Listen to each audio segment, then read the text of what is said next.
Jongo Zimbabwe. Ai!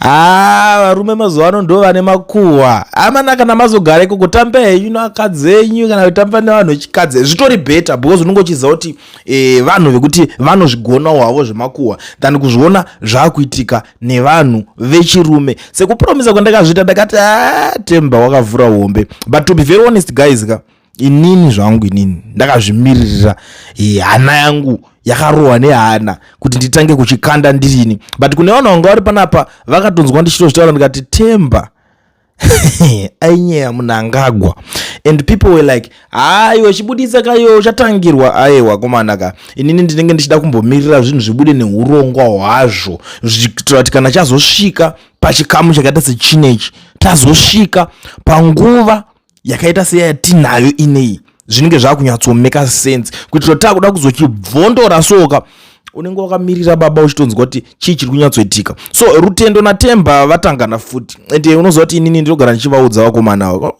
chii muri vanhu varume vakuru chii kuti ndokuwachisa ndokufumura ndokudii. Isusu hedu chatakanakira ndechekuti pese panonetsana vanhu tinotanga kutofara. Ndoita kunzwa mwoyo wangu kufara ipapo ndatopedza kudai so ndobva ndatotanga kuto ngatitochibvondorawo ipapapa because imi Themba anyway Themba ane zvaanotemba and mune nyaya yacho iri kutaurwa nzizvoni hanzi Mnangagwa akaputirwa. I don't know kuti akaputirwa nani, akaputirwa chirudzi, handidi zvepamuromo chete, ndoda zvinhu zvinotaurwa tichiita se tichikwanisa kunzwanana. But regedza tindetangira papost yaRutendo right. Rutendo ari kuti Themba, why are you the only one fighting reconciliation and nation building? Someone sent me this last night, Muzukuru, and I'm disappointed that you are still in war mode. Yet there is now a consensus among the people who matter that we are in a time of reconciliation and nation building. The era of wasting energy on fighting is over. It's now a time to build the nation. This is why last week when you phoned me asking me to attack GG, Wicknell, Tungwarara and Scott, I refused. I am no longer there, Muzukuru, and I told you. What I'm struggling to understand through is, why do you want to cause animosity between the president's allies?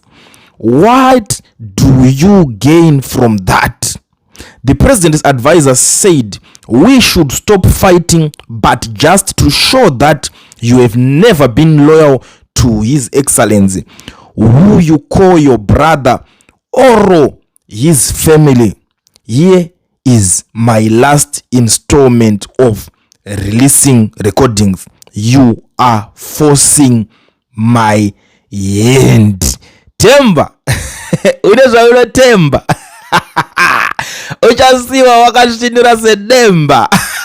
Inini ndinatoremerwa. Sorry zvenyu muri yeZimbabwe ndiri 1 gig ndinoremerwa ende kana muchinge manga muri panapa kubva kudhara stanga wa like this video tipinde munyaya yacho ndochiregedzera kuti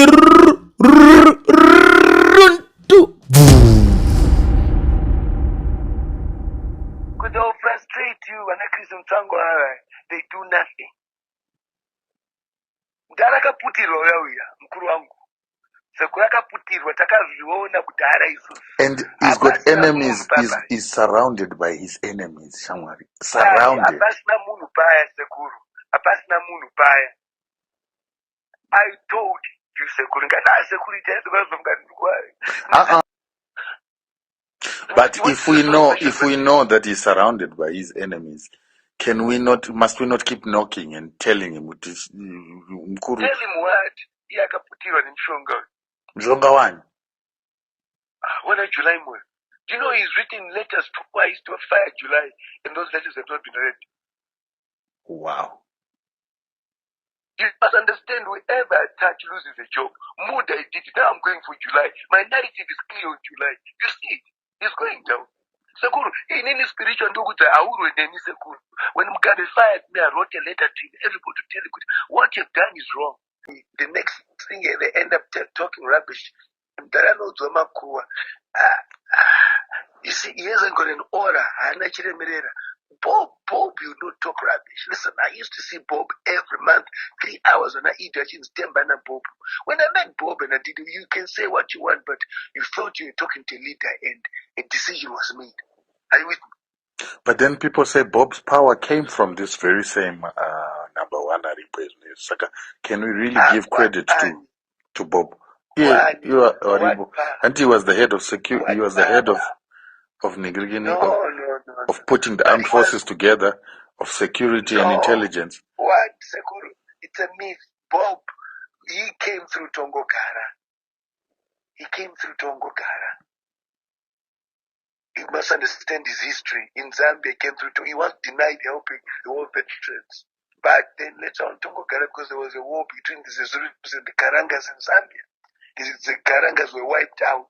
And then he realized that he needed to give him a security heads up. People who used to be pro-ED in the campaign have gone to Chamisa. Did you know that? Inda.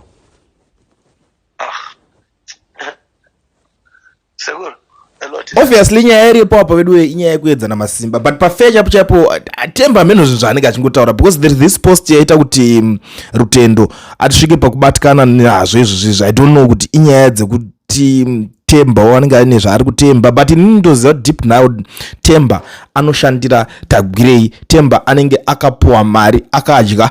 Themba akanwira struggle. You know that guy kubva pakangoita independent candidate ndo pakabva atodzidza kuti politics dzine mari unogona kutonwira like muparliament memoya. Mamune basa.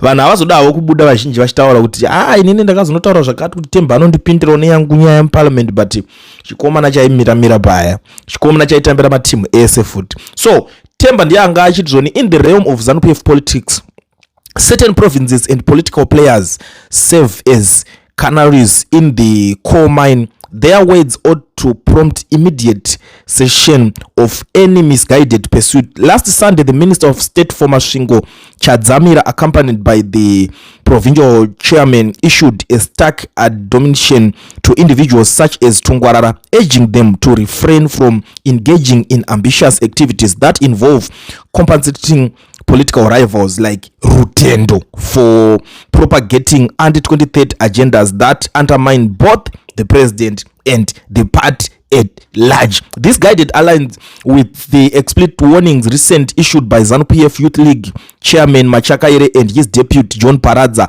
underscoring the need to heed these very explicit alerts to disregard such clear indications.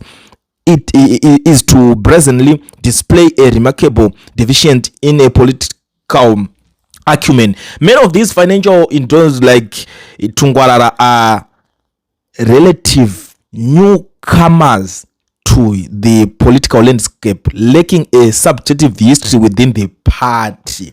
Saka pa Themba akatora dombo akanorova shiri aumanaka vane zvinhu zvekuitika zati ada kurova shiri ndobva arova nedendere racho arova nedendere kanobva rinosvika richinozvambaradza nemanyana acho ipapo richinozvambaradza nemanyana dombo racho roroka rakabva raenda baba ndobva ranosvika richinomhara pane tsuro kana kuti mbeva inenge iri pasi yobva yasvika ichinorova ichingonodai so achingoenda.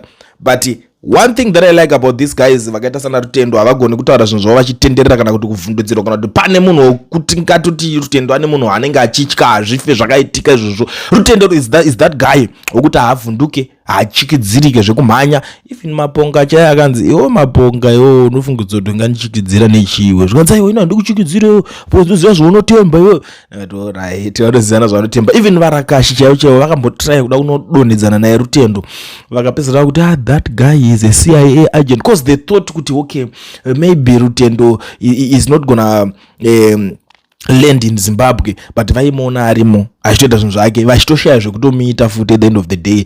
But it's not something chekuti zvinozobudiswa kana kuti panhingi tototi Rutendo is in Zimbabwe right now unotanga pamwe unenge wakukanda sauti kuda kuti ase kuda kunopesvedzera munhu kana kuti azopinda panguva yakaoma kana kuti apinde muna taisireva. But vakomana ivava ndo vakomana vacho zvamunenge mazonzwa mhuri yeZimbabwe mune odhivepo zvamafarira tell me in the comment section. I'm here ndiripo ndakamirira kuti tinzwe kuti imimi muri kuiretawo sei nyaya yacho iri panapa, because papisa baba paudzwa zvinhu zvizhinji ende kustate house uku handisi kuziva kuti ndeipiwo nikirikini matanho amuchatora ana Shoni. Ndoziva kuti Shoni haadi kuti baba vake vadhererwe, haditi saka Shoni Mnangagwa achazozivawo zvaachazoita naThemba Mliswa. Tatomirira kunzwa kuti kana zviri zvibhakira zvacho zvichatanga nguwai, ndo zvinhu zvatiri tida kunzwa. I always tell people kuti iwe kana iwo uchiziva kuti you are not a biological father to ED, don't stress yourself, don't waste your energy, because at the end of the day vanozogona kuzongo kuti isu hatikuzive, so wakaita zvinhu zvacho izvozvo uchitumwa unzi uzviite nani,